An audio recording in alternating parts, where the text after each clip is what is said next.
이사야 55장 10절에서 11절까지 말씀을 보시면 이런 말씀이 있습니다. 이는 비와 눈이 하늘로부터 내려서 그리로 되돌아가지 아니하고 땅을 적셔서 소출이 나게 하며 싹이 나게 하며 파종하는 자에게는 종자를 주며 먹는 자에게는 양식을 줌과 같이 내 입에서 나가는 말도 이와 같이 헛되이 내게로 돌아오지 아니하고 나의 기뻐하는 뜻을 이루며 내가 보낸 일에 형통함이니라.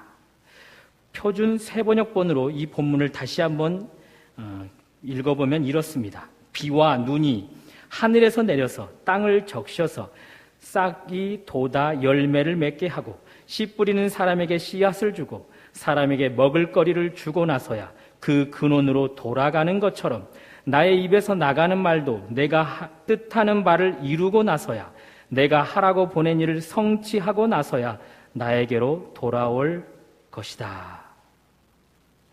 여기서 오늘 설교 제목 힌트를 얻게 되었습니다.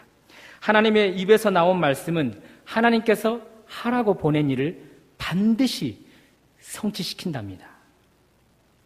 그런 뒤 하나님께로 돌아간답니다. 다시 말해서 하나님의 말씀은 하나님께서 바라시는 목표까지 갑니다. 반드시 그 목표까지 갑니다.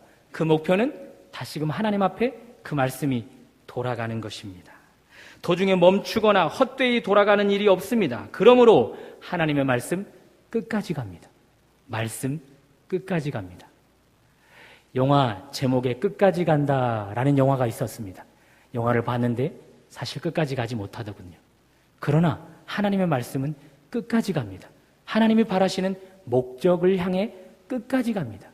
오늘 이사야 55장에서 하나님의 말씀의 제목을 발견하게 되었습니다. 사랑하는 여러분, 우리는 하나님의 입에서 나오는 말씀을 듣고 있습니다. 바라기는 오늘 선포되는 말씀도 여러분과 저를 통해서 하나님이 바라시는 목표까지 끝까지 가는 은혜의 주인공들 되시기를 주님의 이름으로 축원합니다. 오늘 말씀은 우리가 잘 아는 대로 씨 뿌리는 비유에 대한 예수님의 해석으로부터 시작합니다. 안타깝게도 오늘 본문을 보시면 하나님의 말씀이 바라는 목표까지 끝까지 가지 못하는 일들을 보게 되는데요. 말씀을 어떤 자세로 듣는가에 따라 그렇게 되는 것을 보게 됩니다. 12절 길가에 있다는 것은 말씀을 들은 자니 이에 마귀가 가서 그들이 믿어 구원을 얻지 못하게 하려고 말씀을 그 마음에서 빼앗는 것이요. 말씀을 들었습니다. 길가와 같은 마음의 자세로 말씀을 들었습니다. 길가, 사람들이 오가며 밟는 곳입니다. 딱딱히 굳어있는 곳입니다. 그런 마음의 자세로 하나님의 말씀을 들었습니다. 그래서 그럴까요? 말씀이 바라는 목표까지 가기도 전에 뿌려져서 뿌리를 내리기 전, 그것이 자라고 꽃을 피워 열매를 맺기 전 사탄이 와서 그 말씀을 빼앗아가 버립니다. 그러므로 길가와 같은 마음의 자세를 가진 자에게는 말씀 끝까지 가지 못합니다. 13절 바위 위에 있다는 것은 말씀을 들을 때에 기쁨으로 받으나 뿌리가 없어 잠깐 믿다가 시련을 당할 때에 배반하는 자요. 역시나 말씀을 들었습니다. 바위와 같은 마음의 자세로 말씀을 들었습니다. 바위는 길가가 아니기 때문에 사람들이 지나다니며 밟는 곳이 아니기 때문에 잠시, 아주 잠시 그것이 뿌리를 내리는 듯해 보입니다. 그러나 착각이었습니다. 곧 견고한 바위가 그 뿌리를 막아섭니다. 그 어떤 틈도 내어주지 않게 됩니다. 그런 시련, 어려움 때문에 말씀을 배반해버리고 맙니다. 그러므로 바위와 같은 마음의 자세로 말씀을 들은 자도 말씀 끝까지 가게 하지 못합니다. 14절 가시떨기에 떨어졌다는 것은 말씀을 들은 자이나 지내는 중 이생의 염려와 재물과 향락의 기운이 막혀 온전히 결실하지 못하는 자요. 역시나 말씀을 들었습니다. 가시떨기와 같은 마음의 자세로 말씀을 들었습니다. 길가보다는 바위보다는 나아 보입니다. 언뜻 보기에는 말씀이 자라나 결실을 향해 나아가는 것 같이 보입니다. 그러나 역시 착각이었습니다. 말씀이 뿌리를 내리기는 했지만, 그리고 자라기는 했지만 꽃을 피워 열매를 맺기 전 이생의 염려, 재물과 향락의 가시에 막혀서 온전히 결실하지 못합니다. 그러므로 가시떨기와 같은 마음의 자세로 말씀을 들은 자에게도 말씀 끝까지 가지 못합니다. 그렇다면 마지막 네 번째, 좋은 땅과 같은 자세는 어떻습니까? 15절, 좋은 땅에 있다는 것은 착하고 좋은 마음으로 말씀을 듣고 지키어 인내로 결실하는 자니라. 드디어 말씀이 바라는 목표까지 끝까지 가는 마음의 자세를 보게 됩니다. 좋은 땅과 같은 마음의 자세로 말씀을 들었더니 말씀이 정말 뿌리를 내리더니 자라고 꽃을 피워 열매를 맺습니다. 다른 성경을 보면 오늘 이 15절을 30배, 60배, 100배의 열매를 맺는 것으로 나타내주고 있습니다. 이사야의 약속된 말씀이 좋은 땅과 같은 자세로 말씀을 들었더니 그들 안에서 30배로, 60배로, 100배의 열매를 거둬들입니다. 그래서 끝까지 가게 되는 것이죠. 하나님의 말씀이 여러분을 통해서도 끝까지 가기를 원하시는 여러분, 듣는 자세가 중요합니다. 길가와 같은 마음의 자세는 안 된다, 성경은 이야기하고 있습니다. 말씀을 들을 때 바위와 같은 자세도 안 된다라고 말씀하십니다. 가시떨기와 같은 자세는 괜찮습니까? 아니랍니다. 오직 마음의 자세가 좋은 땅과 같이 좋은 마음의 자세여야만 한답니다. 그래야만 말씀을 듣고 열매를 맺어 그 말씀이 바라는 목표까지 끝까지 간다, 성경은 이야기하고 있습니다. 바라기는 말씀을 듣는 여러분과 저의 마음의 자세가 길가도 아니요, 바위도 아니요, 가시떨기도 아닌 오직 좋은 땅과 같은 자세여서 말씀, 우리의 삶을 통하여 끝까지 가는 은혜가 있으시기를 주님의 이름으로 축원합니다. 그렇다면 점검해 볼까요?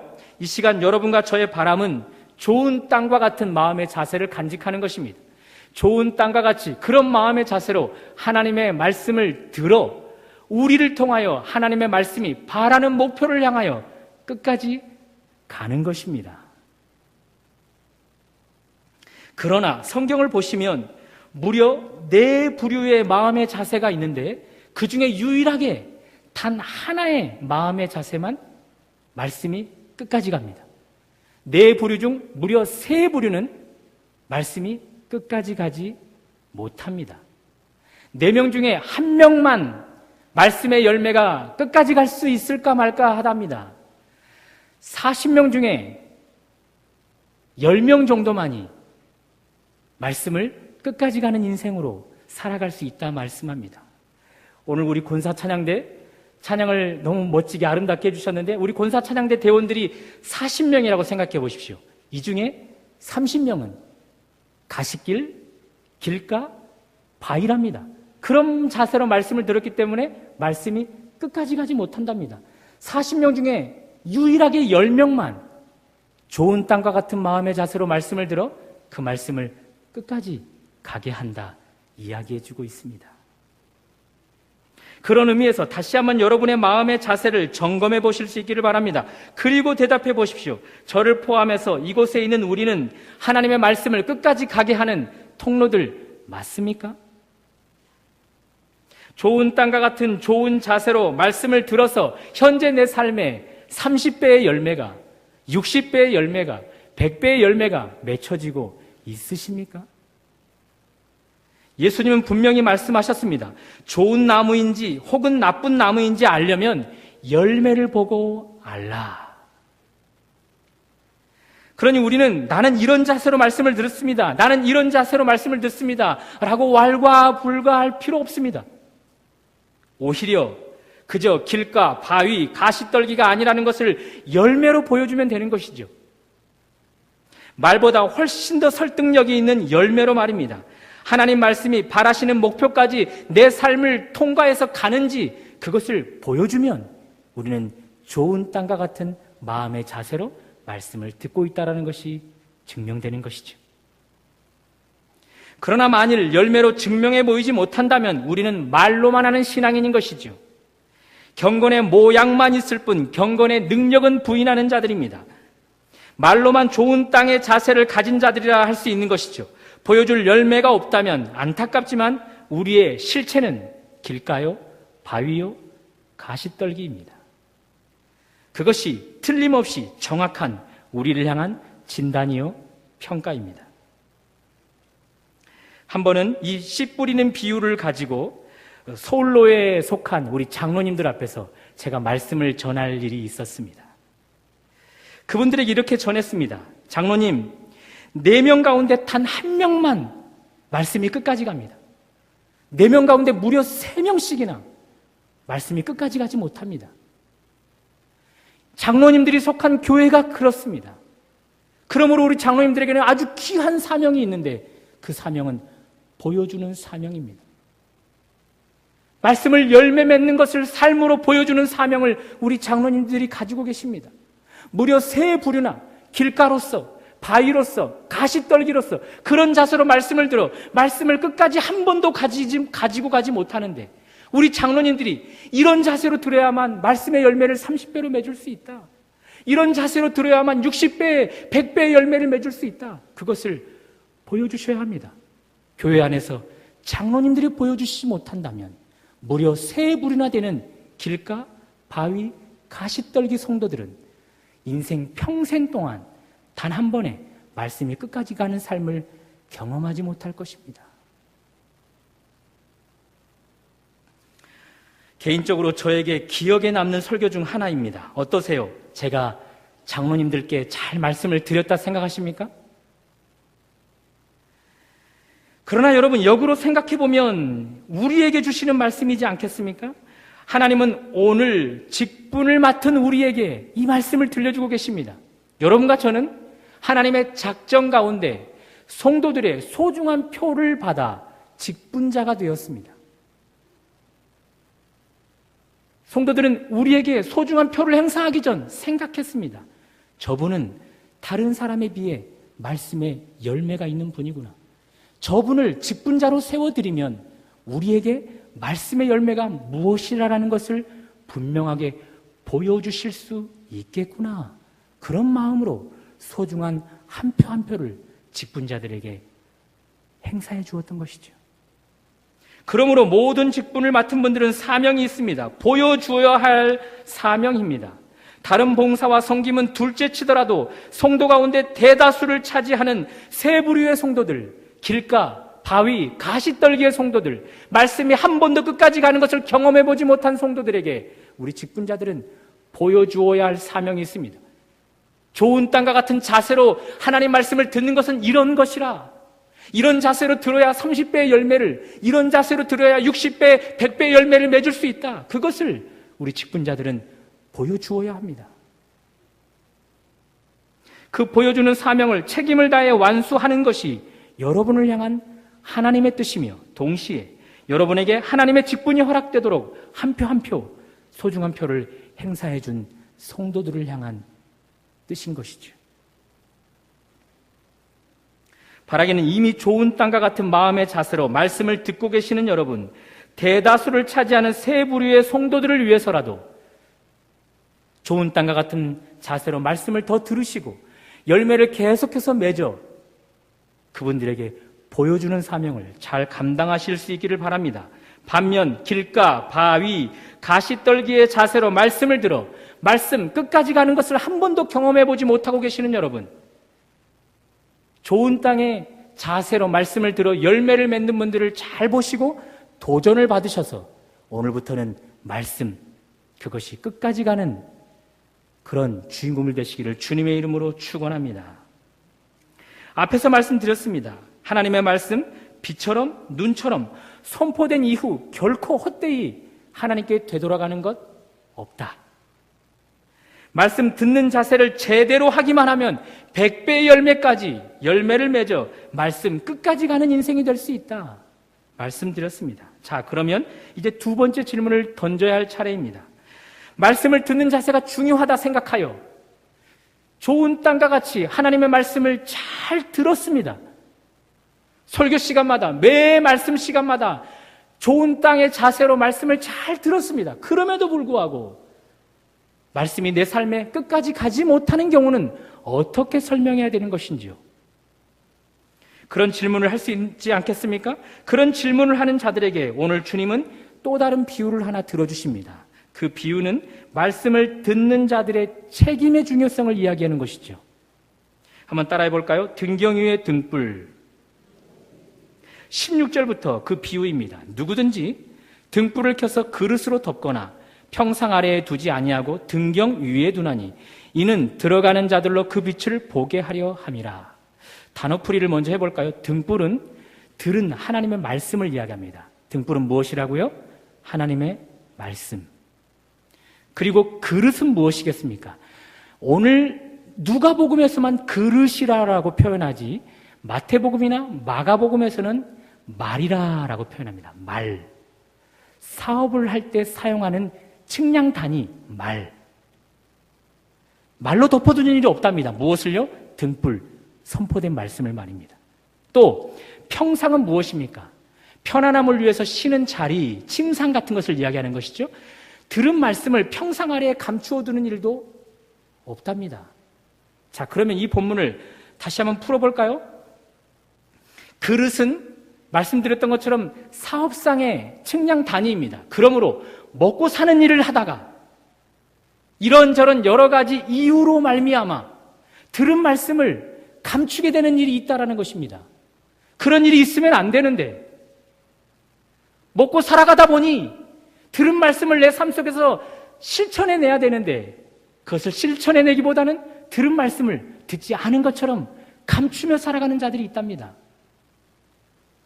평상 아래에 두지 아니하고 쉬는 자리, 편안함을 위한 자리, 그 자리에 말씀을 감추어 두어버렸다라는 것이죠.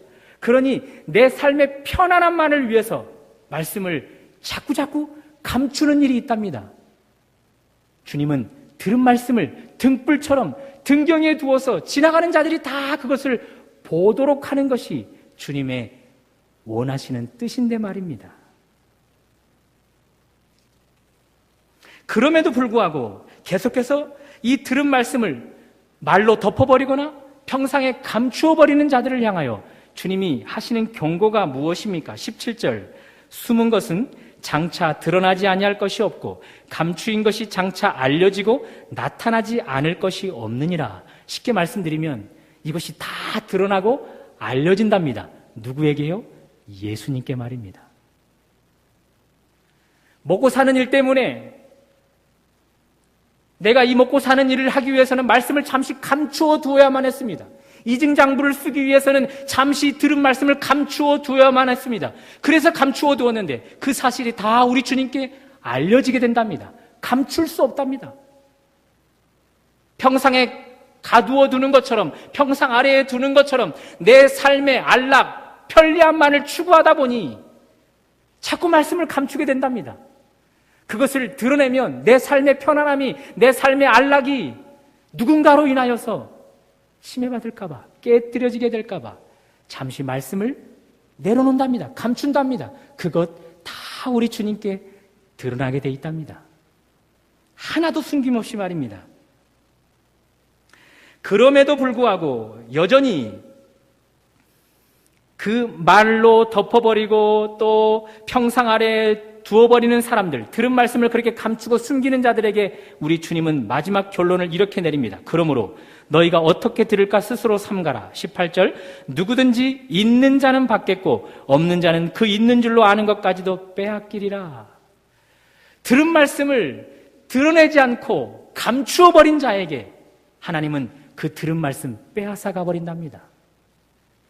그나마 있었던 그 말씀마저도 하나님은 가차없이 빼앗아가 버린답니다. 빛으로 등불로 드러내지 않기 때문에 말입니다. 무섭지 않습니까? 반대라면 어떻게 하십니까? 들은 말씀을 어떻게 해서든지 삶의 현장에서 먹고 사는 삶에 내가 힘들고 지친다 할지라도 그것이 내 사업에 방해가 된다 할지라도 그 말씀을 드러내는 사람에게는 내 안락, 내 편리를 위해서 잠시 그 말씀을 감추는 것이 더 유익이 되지만 그것을 감수한 채 드러내는 자에게는 이미 있는 말씀에 더 깊은 진리의 말씀을 캐내게 하시는 것이죠. 청년 때 하나님의 부르심을 받고 사명감에 불처럼 뜨겁게 타오를 때 그때 지금의 아내와 한참 뜨거운 연애를 시작했습니다. 신앙이 너무 순수하고 뜨거울 때는 결코 죄를 짓지 않을 거라 생각했습니다. 여자친구를 사귀어도 결코 속상하게 할 일이 없을 거라 생각했습니다. 아니, 장담을 했습니다. 그런 일은 내 삶에 없을 것이라고, 그 순간만큼은. 그러나 교제 중에 잦은 다툼이 있었습니다. 지금 아내 되는 그녀를 힘들게 할 때가 참으로 많았습니다. 속상하게 할 때가 참으로 많았습니다. 그때 당시 제가 섬기는 사역은 교회 찬양단 안에서 싱어를 하고 있었습니다. 단 한 차례도 찬양단에 빠져본 일이 없습니다. 단 한순간도, 단 1분도 늦어본 일이 없습니다. 그러던 제가 아내를 힘들게 한 일로 내 안에 들려진 하나님의 말씀이 내 양심을 찌를 때, 내 양심을 아프게 할 때 고민하기 시작합니다. 이 내 양심, 하나님과 나만 알고 있는 사실이라. 그 누구도 내가 오픈하지 않으면 아무도 모를 일이라. 이 마음 감춘 채 찬양하는 시간만 버티면 되지 않는가? 그러면 팀원들에게도 리더에게도 책 잡힐 일이 없을 것이라 라고 생각해서 그 힘든 나를 찌르고 있는 그 양심을 속이면서 찬양대 싱어로서 저 앞에서 열심히 뜨겁게 찬양을 시작했는데, 그 순간 하나님의 말씀이, 이미 내게 들려져 있는 그 말씀이, 너 왜 삶 속에서 그 말씀을 책임지지 못하느냐? 제 양심을 계속해서 강하게 찌르기 시작합니다. 버티다 찬양을 할 수가 없어 마이크를 끄고 무릎을 꿇어버리고 말았습니다. 찬양하는 시간 내내 그 자리에서 무릎을 꿇고 하나님 앞에 들은 말씀을 실천하지 못하는 제 가슴을 찢으며 울었습니다. 한때는 그랬습니다. 그 집회가 끝나자마자 지금의 아내 되는 여자친구에게 찾아가서 내가 잘못했다, 들은 말씀을 이렇게 실천하지 못하고 있는 내가 잘못했다라고 용서를 구했습니다. 그런 일 외에도 여전히 내가 잘못한 일들로 인해 하나님의 말씀인 내 양심을 더 강하게 찔러올 때 스스로 금식을 선언했습니다. 들은 말씀도 제대로 지키지 못하는 자가 무슨 밥을 먹을 생각을 하는가? 그러면서 3일씩 금식을 하면서 말씀을 지키지 못하는 일에 죄책감을 가지고 하나님 앞에 눈물을 흘리며 금식하며 기도하면서 잘못된 제 삶을 돌이키며 정정하며 변화시키는 일들을 가졌습니다. 어떤 분들은 너무 금욕주의적인 신앙이 아닌가 말할 수 있겠습니다. 그러나 저를 돌아볼 때, 그때로부터 지금까지 저의 신앙을 전체적으로 점검해 볼 때, 그때가 제일 깨끗했고, 그때가 가장 순수했고, 그때가 가장 믿음이 성장했을 때였습니다. 그리고 그런 훈련, 내 양심의 이 찌름의 소리에 정직하게 반응할 때, 남의 눈치보다 하나님의 눈치를 더 무서워할 때, 하나님의 말씀을 지키지 못하는 것을 바로바로 깨달아 그 부분을 하나님 앞에 금식하며 눈물로 기도하는 일들, 그런 훈련이 오늘의 저를 만들었다 해도 과언이 아닐 것입니다. 애석하게도 그때의 그 순수함, 그 열정이 지금은 다 식어져 버렸습니다. 잘못을 해도 다 이렇게 사는 거지 뭐, 다 이렇게 신앙생활 하는 거지 뭐, 그러면서 자꾸 들은 말씀을, 이미 선포된 말씀을 내 안에서 말로 감추어 두려고 합니다. 내 안에서 이런 핑계 저런 핑계로 되면서 그 말씀을 내 안에서 묻어두려고 합니다. 그러다 보니 내 양심이 점점 무뎌져 가기 시작합니다. 분명 그 말씀이 나를 찌름에도 불구하고 그 찌르는 느낌까지도 다 잊어버리게 되었습니다. 그래서 두렵습니다. 이러다가 더 깊은 진리의 말씀을 깨닫지 못하는 목회자로 정말 불행한 목회를 하는 것은 아닌가? 지금의 있는 진리마저, 지금의 들은 말씀마저 하나님이 다 빼앗아가 버리는, 말씀이 없는, 텅 비어버린 그런 말씀의 사역자로 불행하게 살아가는 것은 아닐까 두렵습니다. 여러분이 그런 저를 위해 기도해 주십시오. 그러나 여러분, 동시에 저를 위해서 기도해 주시되 여러분의 삶도 한번 돌아보실 수 있기를 바랍니다. 하나님의 말씀을 좋은 땅과 같은 자세로 듣고 계시는 여러분, 그렇게 말씀을 귀 기울여 집중해서 들었는데 여전히 내 삶에서 말씀이 끝까지 가지 못하고 있다면 그 이유가 무엇이겠습니까? 하나님과 만났던 첫사랑을 잃어버렸기 때문은 아니겠습니까? 신앙이 뜨거울 때는 정말 단 하나의 말씀이라도 실천하지 못하면 견딜 수 없었는데 지금은 말씀을 전혀 지키지 못해도 아무런 느낌이 없는 그런 여러분의 문제는 아니시겠습니까? 여러분의 등불, 즉 들은 말씀을 말 아래에 숨겨놓는 것처럼 먹고 사는 것의 핑계, 그런 핑계들로 내가 지금 이 말씀을 들으려면, 내가 믿는다라고 믿음의 사람으로 증명이 되면, 내가 기독교인이라고 증명이 되면 저 앞에 있는 당사자에게 내가 불이익을 당할까 봐 말씀을 감추어버리고 신앙을 감추어버리는 그런 일들, 내 편안함, 내 안락함을 위해서 잠시 그 들은 말씀, 선포된 말씀을 감추어버리려고 하는 그런 마음 때문에 하나님의 말씀이 여러분의 삶의 현장에 끝까지 가지 못하는 일들은 펼쳐지고 있는 것은 아니겠습니까? 그런 분들이라면 이제 역으로 제가 기도해 드리겠습니다. 여러분과 저 서로 중보 도고하면서 바라기는 이제는 말씀 앞에 바로 반응하시는 여러분과 저의 삶이 되시기를 주님의 이름으로 축원합니다. 앞에서 말씀드렸습니다. 말씀을 들을 때 자세가 중요하다 말씀드렸습니다. 좋은 땅과 같은 마음의 자세로 말씀을 들어야 함을 말씀드렸습니다. 또 말씀을 들은 우리는 들은 말씀을 책임져야 함을 말씀드렸습니다.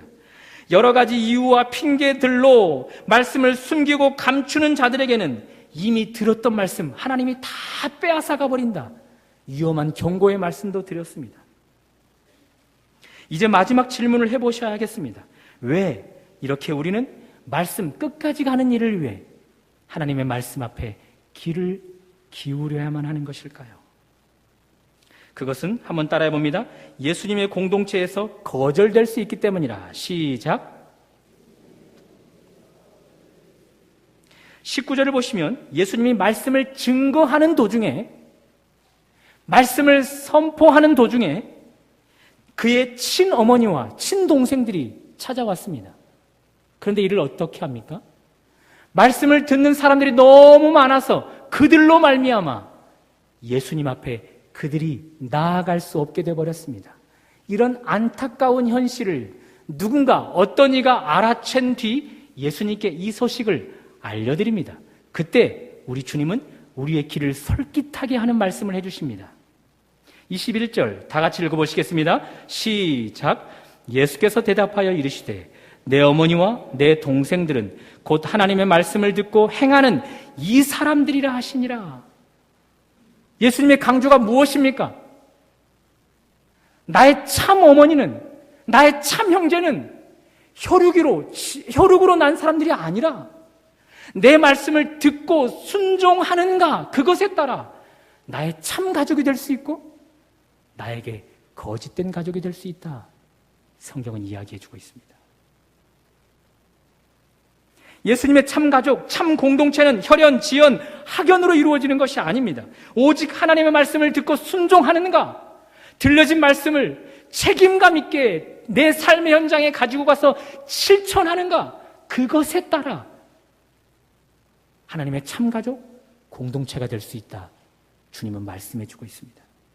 피를 나누지 않았더라도 하나님의 말씀을 듣고 순종하는 자라면 얼마든지 주님의 가족이 될 수 있고 얼마든지 주님의 공동체 안에 들어올 수 있습니다. 그러나 제 아무리 피를 나눈 친가족이라 할지라도 말씀을 듣고 행함이 없다면 얼마든지 거절될 수 있음을 이야기해주고 있습니다. 이렇게 말씀 듣고 순종하는 일이 중차대한 일입니다. 여러분과 저의 삶에 있어서 말입니다. 사랑하는 여러분, 처음 주님을 믿었을 때를 생각해 보십시오. 말씀 사경회가 열리면 우리 교회가 아니더라도 다른 교회에서 말씀 사경회가 열리면 만사를 제쳐두고라도 그 사경회에 참석한 분들이 아니셨습니까? 3일씩, 5일씩 말씀을 들어도 그 말씀이 정말 꿀송이처럼 달게 그 말씀이 들려지지 않았습니까? 또 그 들은 말씀을 곱씹으면서 삶의 현장으로 가지고 가 실천하기 위해서 몸부림을 쳤던 여러분들 아니셨습니까? 몸부림을 쳐도 되지 않을 때는 눈물을 흘리면서 하나님, 왜 저는 이 말씀을 지키지 못하는 것이죠? 왜 이 사람 앞에서는 이 말씀을 행하지 못하는 것이죠? 그러면서 금식하며 눈물을 흘리며 옷을 찢는 것이 아니라 마음을 찢으면서 하나님 앞에 기도했던 분들 아니셨습니까? 사실 그런 여러분들 때문에 한국교회에 부흥이 있었던 것이죠. 대한민국 인구 4천만 밖에 되지 않는데 무려 1,000만 이상이나 되는 한국의 대부흥이 바로 여러분들 때문에 있었던 건 아니겠습니까? 정말 그때는 말씀이 30배, 60배, 100배의 열매를 맺는 것을 어디서든지 누구에게서든지 볼 수 있었습니다. 교회 내에서 눈만 돌리면 30배 열매는 저렇게 맺는구나, 60배 열매는 저렇게 맺는구나, 100배 열매는 저렇게 맺는구나, 그러면서 우리는 열매 맺어 말씀이 끝까지 가는 사람들을 너무나 쉽게 볼 수 있었습니다. 배우지 못한 것도 전혀 걸림돌이 되지 않았었던 것이죠. 말씀을 좋은 땅과 같은 마음의 자세로 들었던, 그렇게 사모해서 듣던 사람들에게 하나님은 하늘의 지혜를 주셨습니다. 학문이 없는 사람들에게도 그 하늘의 지혜를 터득하게 만들어서 그들이 전도자가 되게 만들었고, 그들이 목회자가 되게 만들었고, 그들로 교사가 되게 만들었고, 이 한국 시대에 각 모든 분야의 리더들로 세워 이 땅을 이렇게 발전시켰던 것이죠. 그러나 현재는 어떻습니까? 한국교회의 지식 수준, 세상의 지식 수준은 거의 최고의 정점을 찍었다 해도 과언이 아닐 것입니다. 배우지 못한 사람 찾아보기 힘든 시대입니다. 얼마나 많이 배웠으면 박사교회도 있답니다.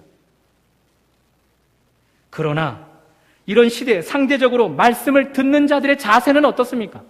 말씀을 듣는 사람들 곁에, 말씀을 듣는 사람들에게서 30배의 열매를, 100배의 열매를 찾아볼 수 있는지요? 또 말씀을 듣고 책임지는 태도는 어떻습니까? 말씀을 실천하지 못했다는 이유 때문에 금식을 하고 회개하면서 회개운동을 펼치는 그런 사람들을 여러분 지금 흔히 보고 계시는지요?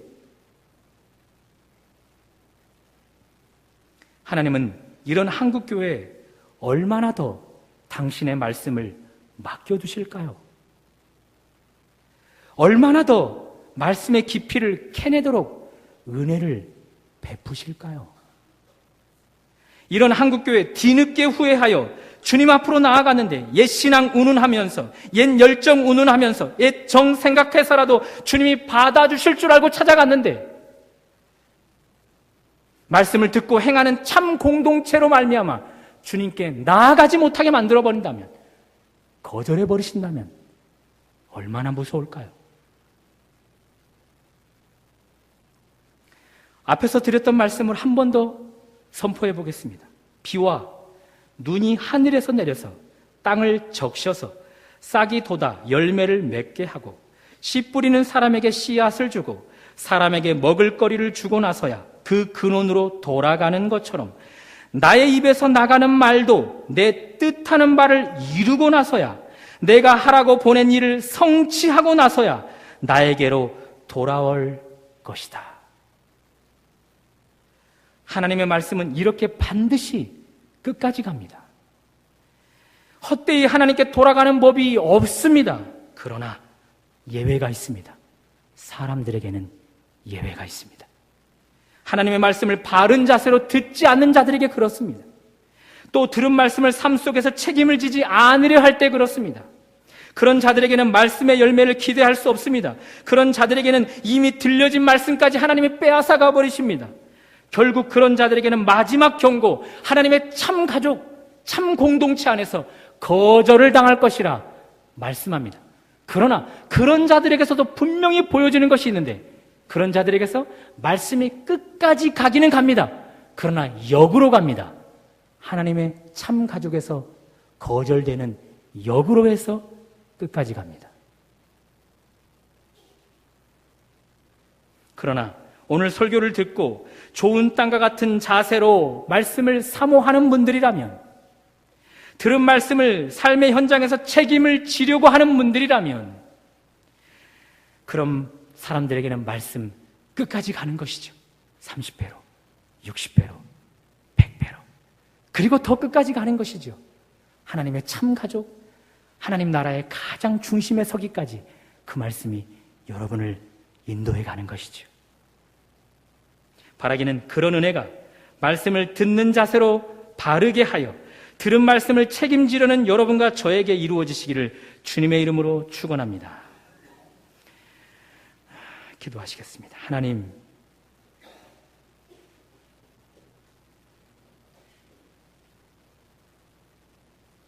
푸른 마르고 꽃은 시드나 주의 말씀만은 영원히 서는 것을 듣고 믿게 됩니다.